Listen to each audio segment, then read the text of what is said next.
E você,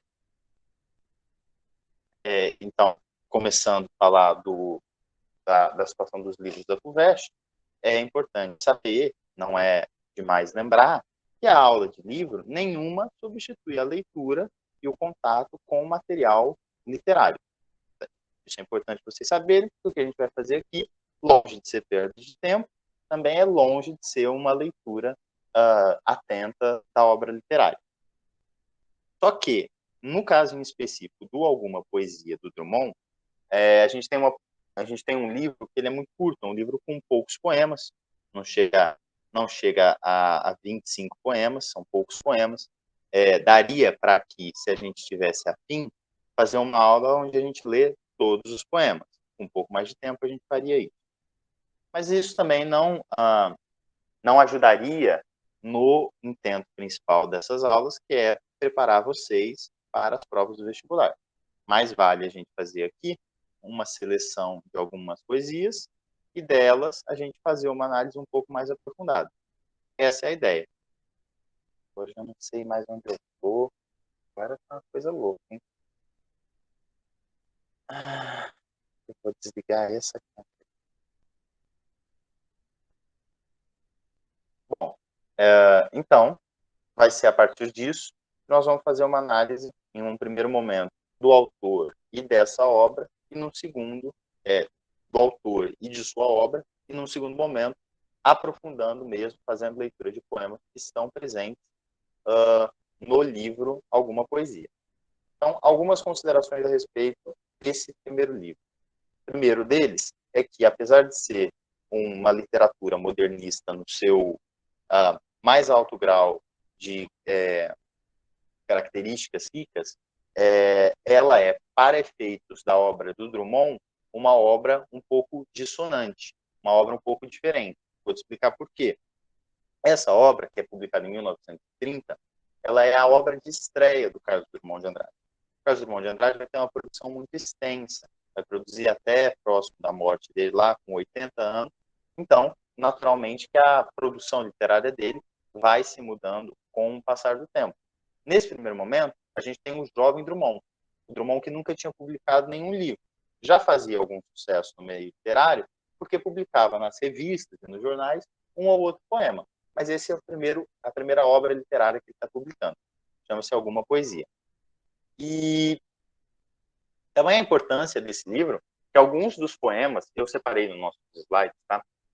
Alguns dos poemas mais importantes do Drummond estão presentes nesse livro. 3 ou 4, coisa assim, bastante expressiva da poesia do Drummond, está concentrada nesse primeiro livro. E aí eu já dei a canja para vocês aqui, disse que esse é um livro bastante modernista, que reúne bastante dessas características do modernismo, mas você que foi meu aluno aí ao longo do ano, vai saber que dizer que a coisa é modernista é dizer muito pouco sobre a obra em si, porque nas nossas aulas, e com certeza na aula de quem não é do cursinho da Faculdade de Direito também vai ter tido esse mesmo contato, vai saber que o modernismo se subdivide em, no mínimo, 3 outras fases. Então, dizer que o Drummond escreveu um livro modernista é dizer muito pouco, né? Então, a gente tem que fazer uma análise para enquadrar esse livro e esse autor dentro de uma dessas fases. Mas essa tarefa não é tão simples. De novo, por características muito particulares dessa obra. Vamos lá? Eu disse para vocês que essa poesia ela é publicada em 1930. Em 1930, um dos possíveis nomes que a gente dá para a segunda geração do modernismo é a geração de 30, tá? É a geração dos regionalistas, é a geração do Graciliano Ramos, vocês tiveram aula de Angústia, da Raquel de Queiroz, do 15, enfim, todo esse pessoal. E o Drummond está inserido, tem grande parte da sua produção literária inserida ali dentro. Uma poesia de crítica, uma poesia de engajamento, tá? Mas não é exatamente o caso dessa obra. Então, entendam, você vai ler alguma poesia, não exatamente você está lendo o Drummond, não exatamente você está vendo todas as características do Drummond, mas é uma obra precursora. Características que vão se perpetuar já aparecem aqui. É nesse olhar atento que eu quero treinar vocês para responderem as perguntas da segunda fase, sobretudo, né? Mas outros esclarecimentos importantes aqui dessa obra. Eu não acho que, para efeito de vestibular, essa vai ser a grande obra, a obra de maior complexidade que vocês têm que encarar. Não. Vocês têm livros bem mais espinhudos para enfrentar. Vocês têm lá o Romanceiro da Inconfidência, vocês têm coisas um pouco mais complicadas. Vocês têm lá Gregório de Mato Guerra. Mas Drummond tem uma poesia para você que já está iniciado na poesia, que já tem com outros autores, fez curso de literatura durante 1 ou 2 anos, você não vai ter dificuldade para ler a poesia do Drummond, porque, assim como os outros poetas modernos, ele faz um esforço muito, muito forte de aproximação da linguagem oral com a linguagem poética, né? Tem todo esse lirismo. Isso aparece nessa poesia. E isso é a característica mais forte da primeira geração do modernismo. Então, o que eu quero dizer é, Drummond é segunda fase, esse livro é primeira. Esse livro está na transição. E um fato que melhor explica isso é o próprio fato dele ter sido, coincidentemente, publicado em 1930. Eu vou tentar compartilhar minha tela aqui, vamos ver se vai permitir.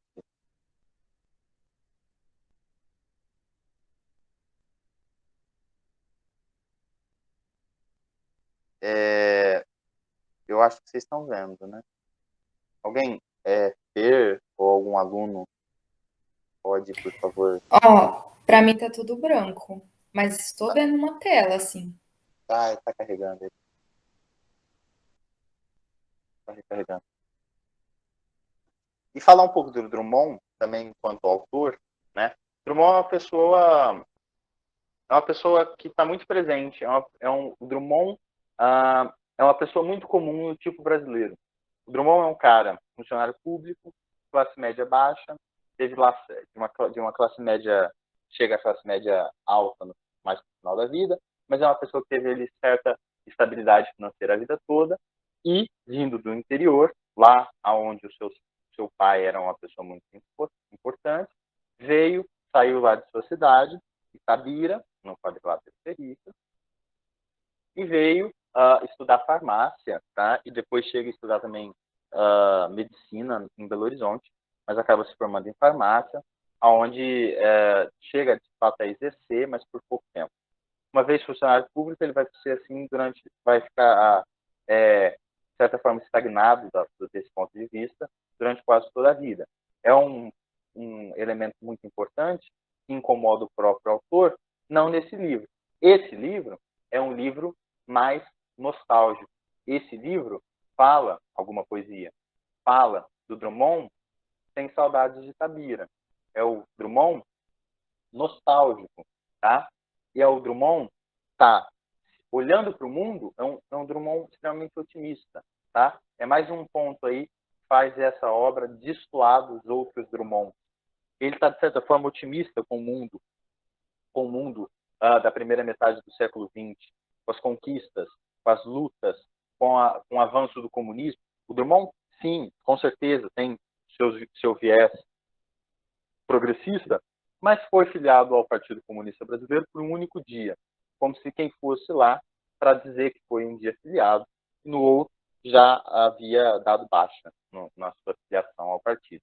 Então, ele é bastante otimista, ele está vendo a primeira metade do século XX com muito otimismo, e esse otimismo vai se refletir naturalmente na poesia dele.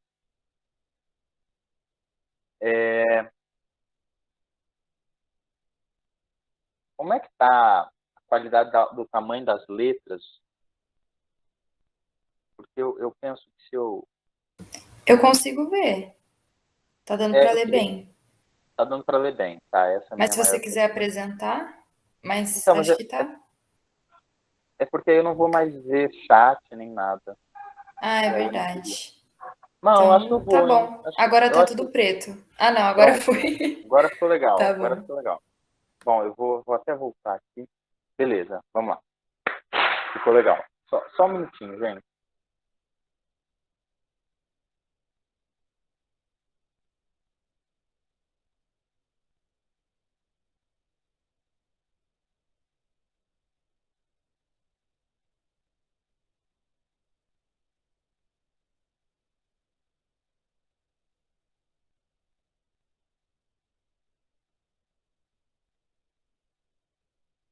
Bom, então eu já falei aqui para vocês da literatura ser publicada em 1930, já dei uma explanada sobre quais são esses reflexos e por que eu trago essa data aqui. Não é pela data em si, mas por essa questão das diferenças entre as duas gerações do modernismo, tá?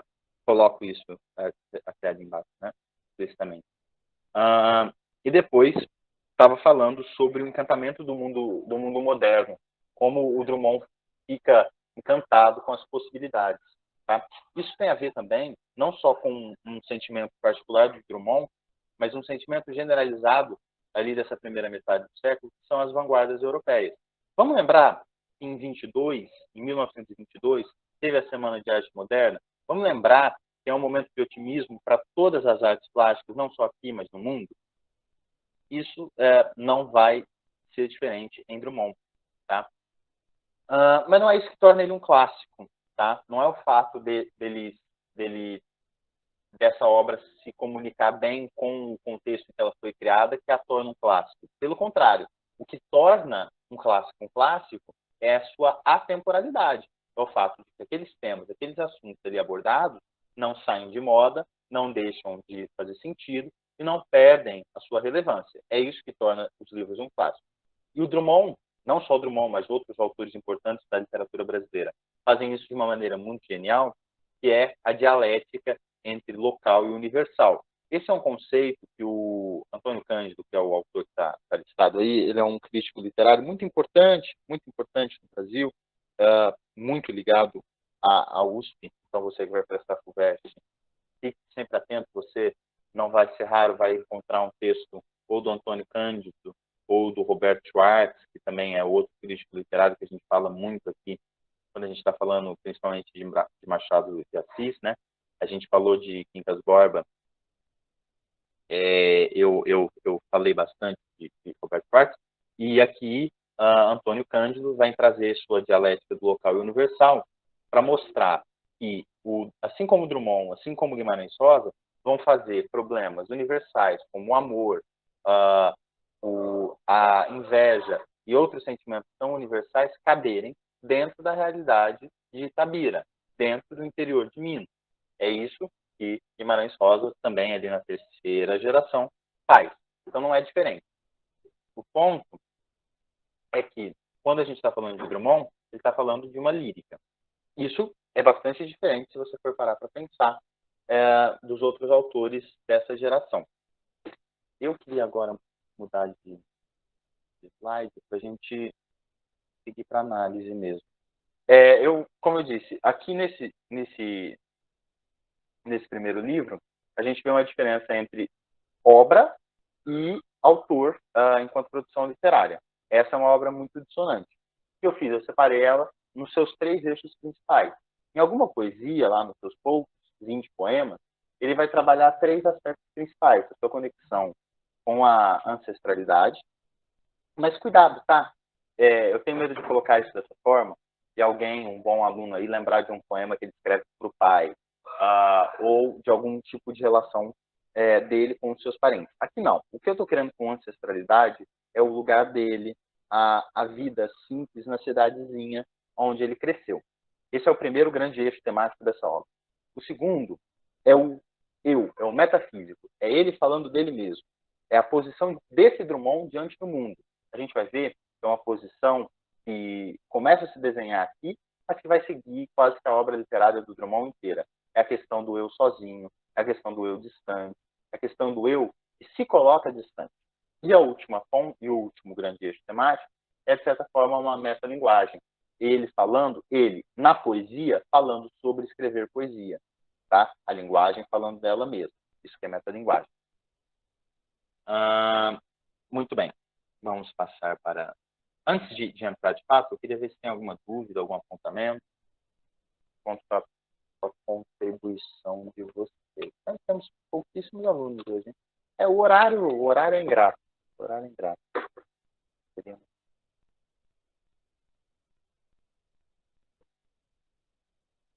Ninguém. Tá bom. Então vamos para a análise. Tá muito barulhento, gente? Se tiver com muito barulho, eu peço desculpa aqui, tá? Ó, vamos começar falando dessa realidade dele, da realidade interiorana. Outra coisa, forma e conteúdo. A gente sabe que uma das grandes vitórias da luta modernista é a quebra da métrica como regra. Sempre existe e sempre existirá a métrica em poesia, mas ela deixa de ser uma regra, uma ordem, algo impositivo que o autor, para ser publicado e considerado como tal, deve seguir. Aqui, a métrica já está rompida, tá? Vamos lembrar de quem mais quebra tanto, se esforça tanto para quebrar a métrica.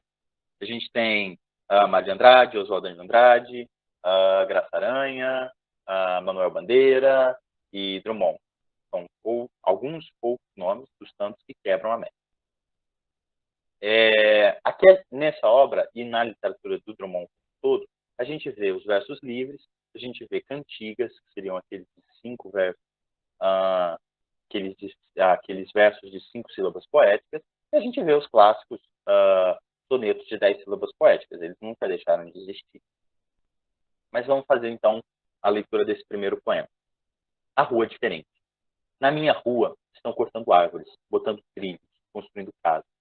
Minha rua acordou mudada. Os vizinhos não se conformam. Eles não sabem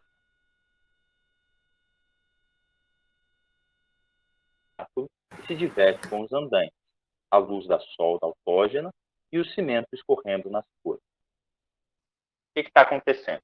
Tá vendo? Não é um poema de difícil acesso.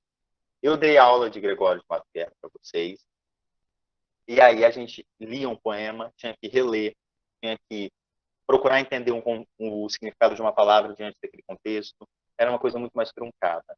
A literatura moderna flui muito mais fácil. Ela tem uma linguagem muito mais parecida com a nossa.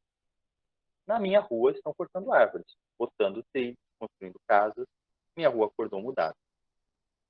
Os vizinhos não se conformam. Eles não sabem que a vida tem dessas exigências brutas. Só minha filha gosta do espetáculo e se diverte com os andaimes, a luz de sol da autógena e o cimento correndo nas plantas. Não tem nenhum segredo. Ele está descrevendo que ali a realidade dele está sendo transmutada. Vocês percebem isso? Você percebe que a rua é, de certa forma, uma alegoria para a sua realidade como um todo. E ele faz uma ressalva para a própria vida. E os todos, muitas vezes, não sabem que a vida faz imposições que fogem às nossas escolhas. E ele fala disso como quem está falando dos vizinhos. Estão vendo que é um tema universal, a passagem do tempo, a imposição das mudanças, tratado de uma maneira local, quando constroem um trilho de trem perto da casa dele? Eu quero que vocês entendam isso. Isso é um ponto muito importante, um ponto muito chave para compreender essa aula, compreender, de certa forma, o Drummond como um todo.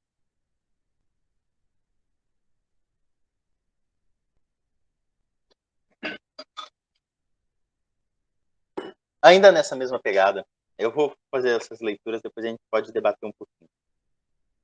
Tijolo, areia, andaime, água, tijolo, os campos dos homens trabalhando. Mais perto do céu, cada vez mais perto, mais a torre. E os domingos de litânia dos perdões, o murmúrio das invocações, o padre que fala do inferno sem nunca ter ido lá, pernas de seda ajoelham mostrando geólios, um sino canta a saudade de qualquer coisa sabida e já esquecida. Amanhã pintou-se de azul, no átrio ficou o ateu, no alto fica Deus. Domingo, bem bom, serafins no meio, entoam aqui e leilão, e eleição. Ele começa a descrever, ele simplesmente está descrevendo a sua realidade. Isso é muito importante, isso é muito legal. O que ele está fazendo com isso? Como eu disse, além de criar uma dialética entre o local e o universal, ele está elevando a matéria nacional, que também é uma bandeira modernista. Não se esqueçam que a gente comemora em 1922 o centenário da independência política brasileira. E ali era uma tentativa de conquistar a independência cultural. Então, elevar a realidade da igreja e do padre falando do inferno sem nunca ter ido lá é, de certa forma, uma maneira de elevar a matéria nacional em detrimento de outros conteúdos que poderiam estar sendo trabalhados aqui. Poderia estar falando de uma realidade super europeizada, falar sobre neve no Brasil ou qualquer coisa do tipo, como tem algumas literaturas românticas que fazem. Mas aqui não. Aqui a gente quer elevar o nacional, porque faz parte da ideia de ser modernista. Não preciso falar a linguagem. Domingo, bem bom, bem bom. A aproximação da linguagem falada, da linguagem escrita. Essa aqui é interessante.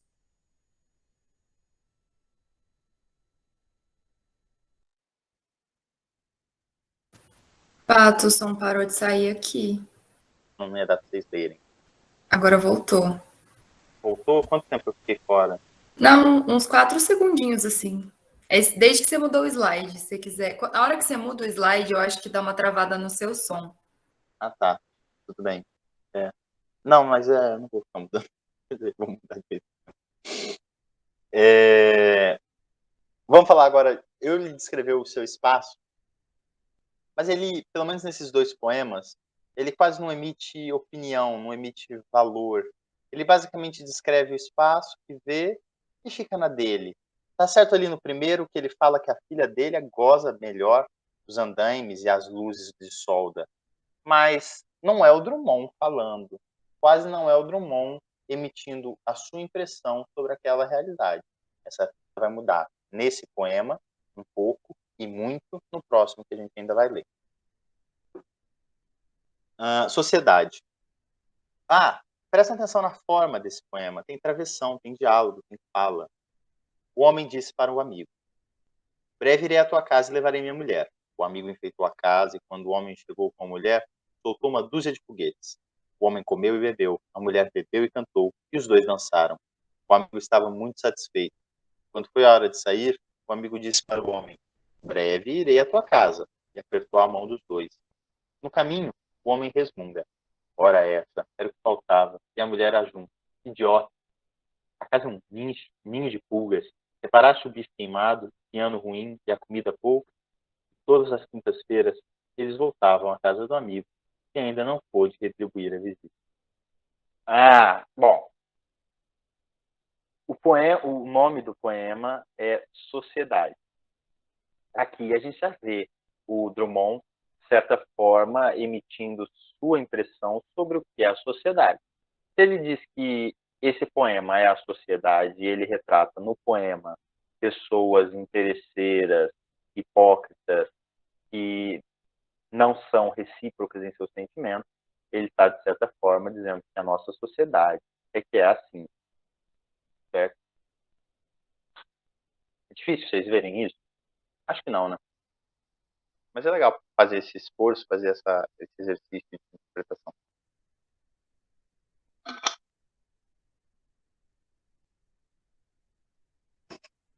Bom, é basicamente isso. Eles são amigos. O amigo chama ele para visitar, eles visitam, reclamam da comida, reclamam da companhia, reclamam da música, mas voltam toda semana porque se aproveitam daquele momento de recepção, daquele momento de atenção que eles sempre recebem.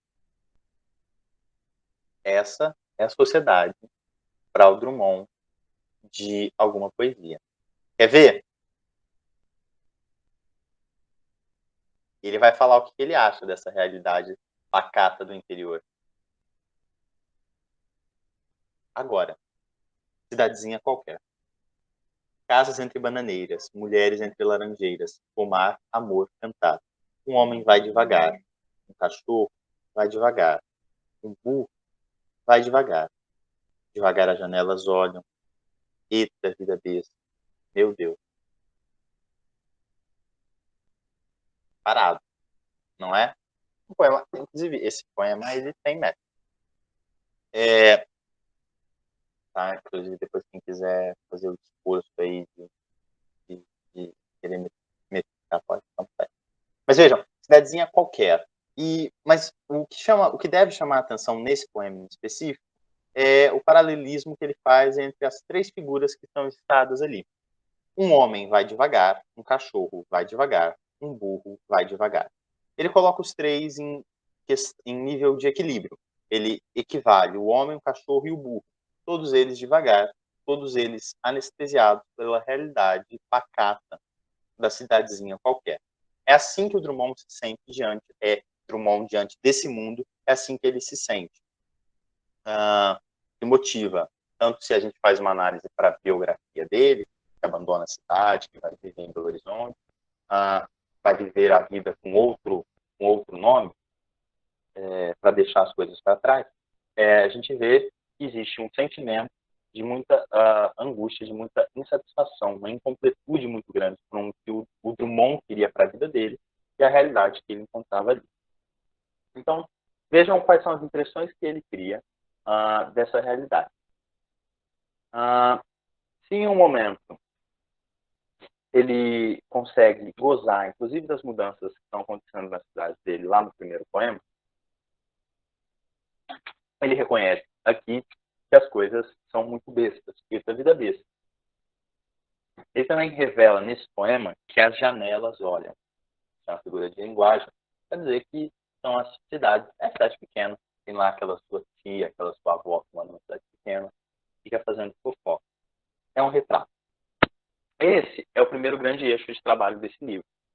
O segundo que eu queria falar com vocês é o eu, o metafísico do Drummond, ele falando sobre ele mesmo. A gente já começa a ver algumas coisas, algumas impressões dele nesse primeiro trecho. E o segundo é falando sobre a própria poesia. Eu coloquei na ordem cronológica dos nossos slides aqui para falar primeiro da poesia. Muito embora que eu acho que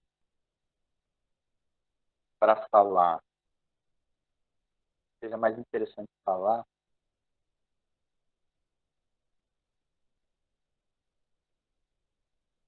bom, vamos lá. Então, não, eu quero falar um pouco vamos falar um pouco do eu do Drummond. Acho importante.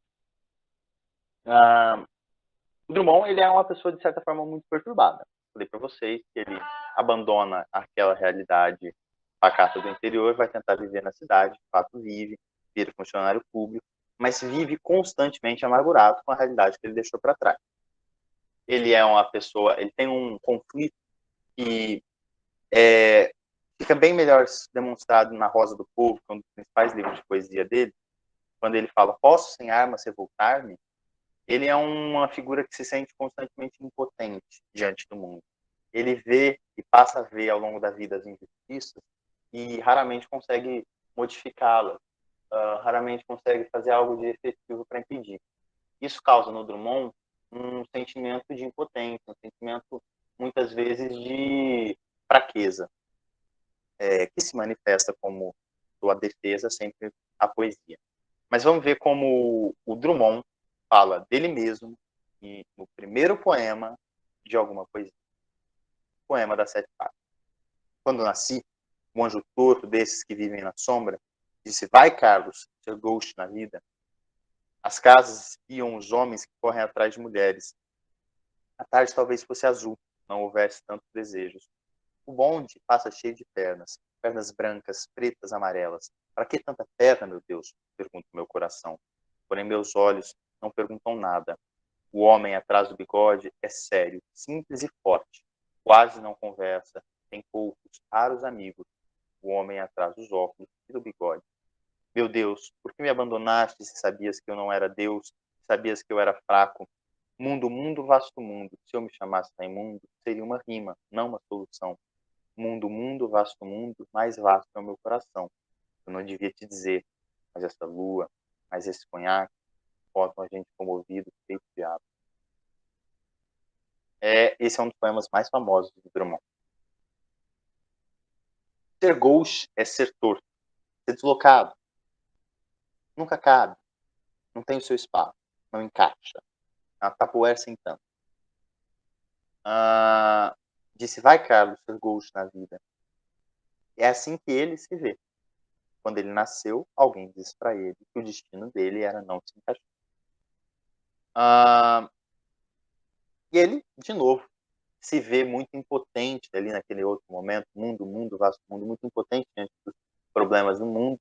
Quando ele diz mundo, vasto mundo, se eu me chamasse Raimundo, seria uma rima, não seria uma solução. Não há solução para os problemas do Drummond. Os problemas do Drummond, eles não têm um fim, não há como resolver. É uma inquietude muito grande. esse poema. Tá, esse aqui é bacaninha, mas eu não quero falar dele agora, não. Eu queria falar do Eu Também Fui Brasileiro. Eu queria que vocês sentissem nesse poema que eu vou ler, ele não tá aí, eu vou ler ele aqui no meu livro, tá? Tem um livro aqui. É o primeiro volume da Antologia Poética do Carlos Drummond de Andrade. Nesse primeiro livro, são 8 livros de poesia. Começa lá com alguma poesia e vai parar lá no Fazendeiro do Ar, né? Outro livro muito importante do Drummond, tá? Vamos ler Também Fui Brasileiro. É um dos meus poemas favoritos do Drummond. É um poema onde o Drummond é uma pessoa extremamente desiludida da realidade. Eu quero que vocês escutem e vejam como ele é conformado, como ele largou mão. Eu também fui brasileiro. Eu também já fui brasileiro.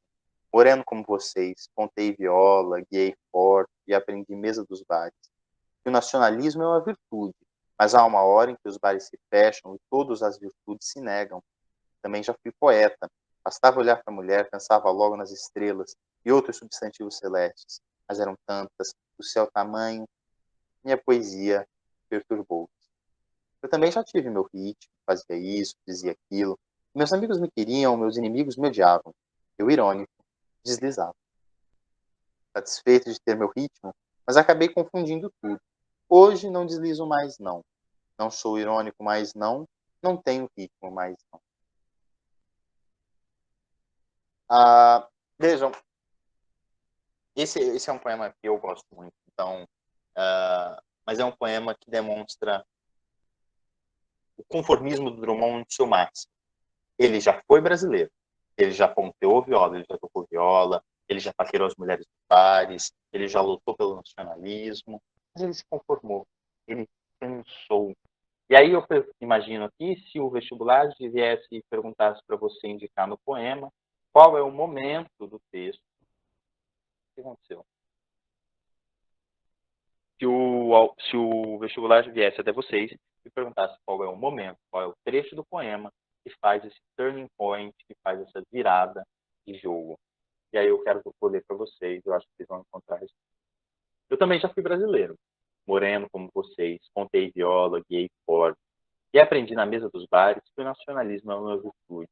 Mas uma hora, os bares se fecham, todas as virtudes se negam. Eu também já fui poeta. Bastava olhar para a mulher, pensava logo nas estrelas e outros substantivos celestes. Mas eram tantas, do seu tamanho, minha poesia perturbou. Eu também já tive meu ritmo. Eu fazia isso, dizia aquilo. E meus amigos me queriam, meus inimigos me odiavam. Eu, irônico, deslizava.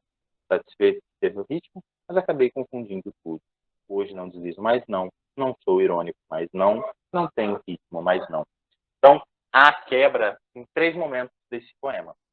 Ali, primeiro, quando ele fala que mas há uma hora em que os bares se fecham e todas as virtudes se negam. Esse é o primeiro momento. O segundo mas eram tantas, o seu tamanho, minha poesia perturbou-se. E o último era, mas acabei confundindo tudo. Vejam, tem um aspecto interessante aqui do ponto de vista gramatical que a gente poderia fazer.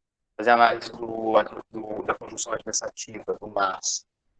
Como essa conjunção ela é sempre utilizada para fazer esse tipo de mudança de ideia, para fazer essa oposição de ideia. Tá? Fica esse pequeno adendo aí para vocês. Vocês querem ler um pouquinho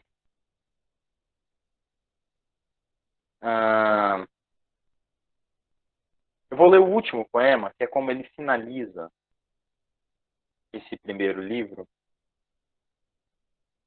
porque ele está basicamente insertando o ciclo. Ele abre o livro se apresentando com o poema das 7 fases. Meu Deus.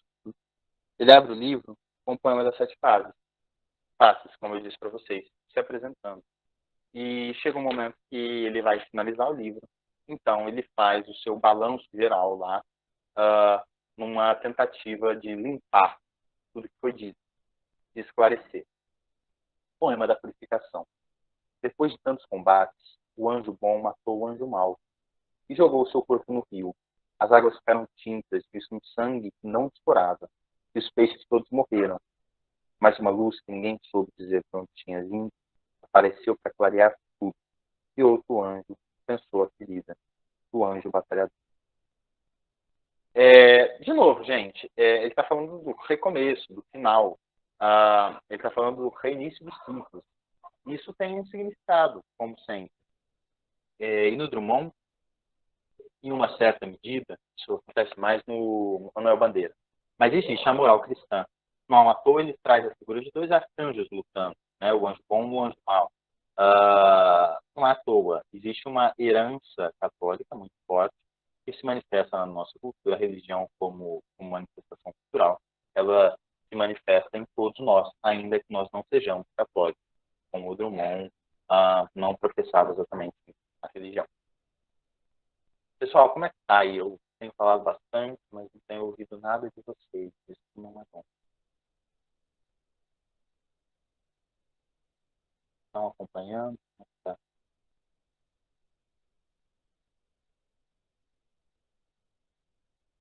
Vou falar um pouco de metalinguagem, então, e a gente finaliza. Pode ser, garotos e garotas?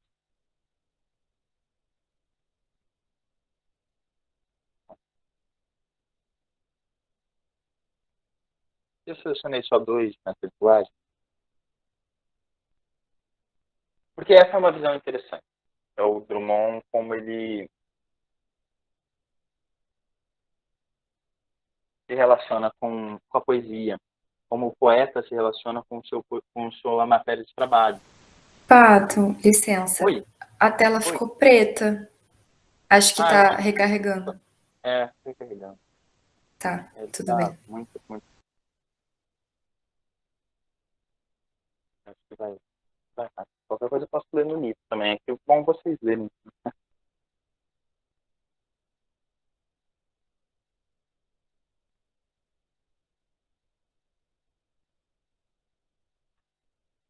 Eu gosto de um poeminha. Aí, voltou. Voltou. Muito perfeito. Poema que aconteceu. Agora foi. Estava terminando de abrir. Nossa, será que ele fazer de novo? Nossa, é outra triste.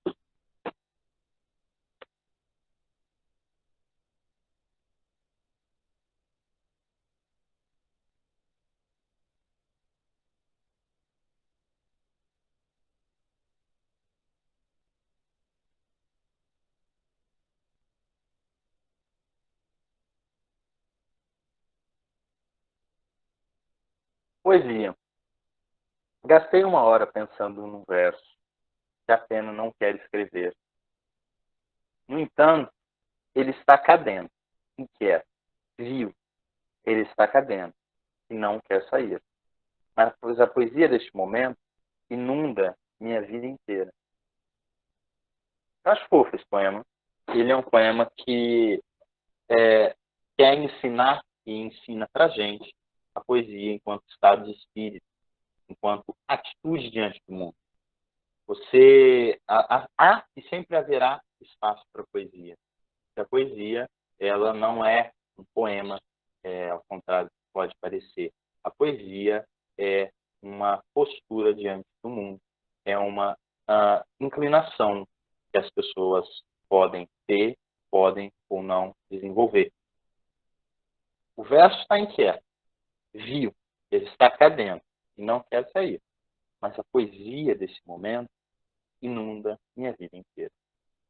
Então não importa se eu não escrevo o meu poema, não importa se o verso não saia, se a poesia não fique pronta, se a métrica não bata, mas se eu tenho a atitude poética, se eu tenho a visão diante do mundo, isso vale mais. Às vezes o poema não quer sair, e às vezes ele só sai. Nenhum desejo neste domingo, nenhum problema nessa vida. O mundo parou de repente, os homens ficaram calados. Domingo sem fim nem começo. A mão que escreve este poema não sabe o que está escrevendo, mas é possível que, se soubesse, nem ligasse. Poema que aconteceu.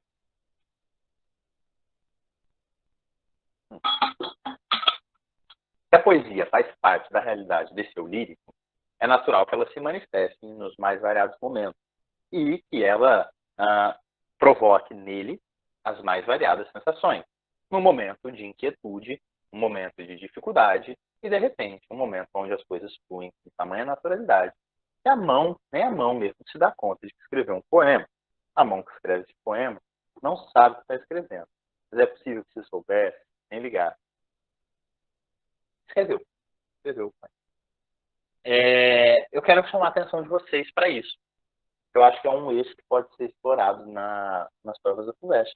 Eu acho que ele pode vir retomar essa questão de falar da própria linguagem, e retomar com aquilo que eu disse, que na área de literatura moderna, sobretudo da segunda fase da primeira, que é onde esse livro quadra melhor, existe uma preocupação sempre com falar sobre a poesia, falar sobre a língua portuguesa e as manifestações dela. Para dar uma aliviadinha, eu vou ler um último poema. Nossa aula foi com 50 minutos. É isso.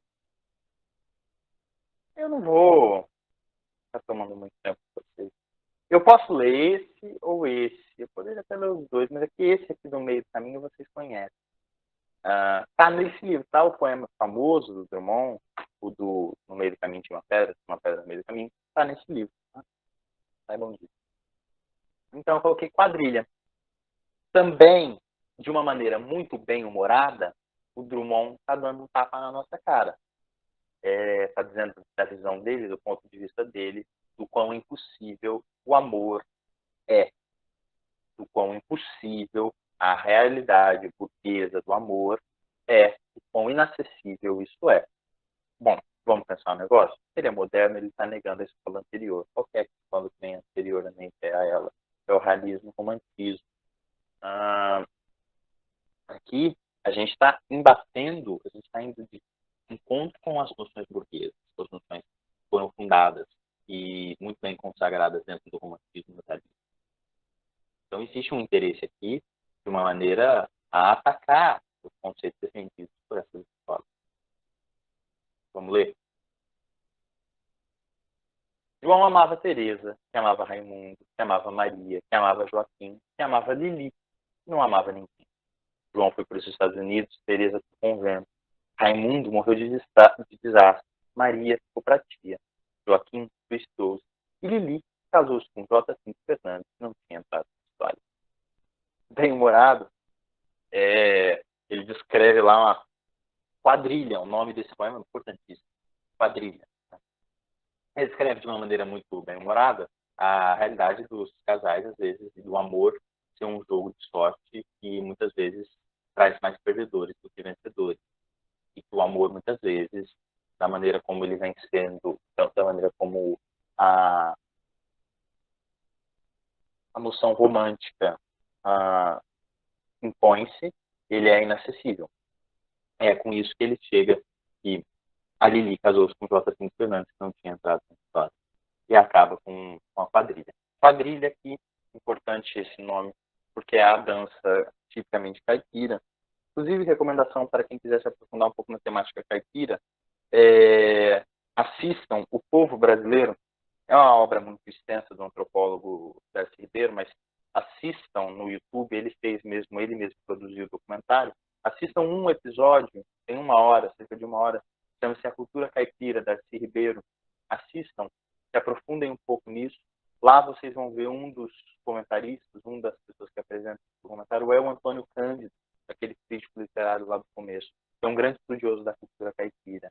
Cultura caipira da qual nós, Drummond, Antônio Cândido, todos esses outros aí fazem parte e são representantes, tá? Eu, você. Oi, Jorge, o gato. Pessoal, olha o gatinho. Vem cá, Jorge. Olha o meu gatinho. Olha meu gatinho, olha meu gatinho. Ai, Jorge, ai, Jorge.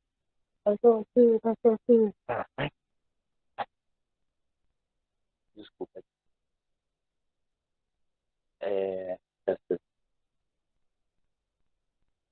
Pessoal, vocês estão aí? O Jorginho é bonitinho. Bom, então eu quero que vocês tenham essas questões em mente. Para essa aula, a gente explorou 3 principais eixos temáticos, 3 principais temas abordados pelo Drummond. A gente abordou a postura dele diante do seu passado, a gente adotou uma análise sobre a metalinguagem que ele faz em alguns poemas, sobre ele falando sobre a própria linguagem, a produção de poesia, e por último a gente falou da característica pessoal, do individual do Drummond. Eu acho que essas análises feitas dessa forma, elas preparam bem vocês para reconhecer Drummond, ainda que a obra que vocês estão tendo contato não seja exatamente a melhor representante da obra do Drummond como um todo. Mas entendam, se é uma obra de estreia, características todas estão aqui, em menor ou maior grau, para ser desenvolvida ou não. Então, se vocês souberem fazer um bom uso desses fundamentos, vocês conseguem desenrolar qualquer resposta, qualquer livro, seja do Drummond.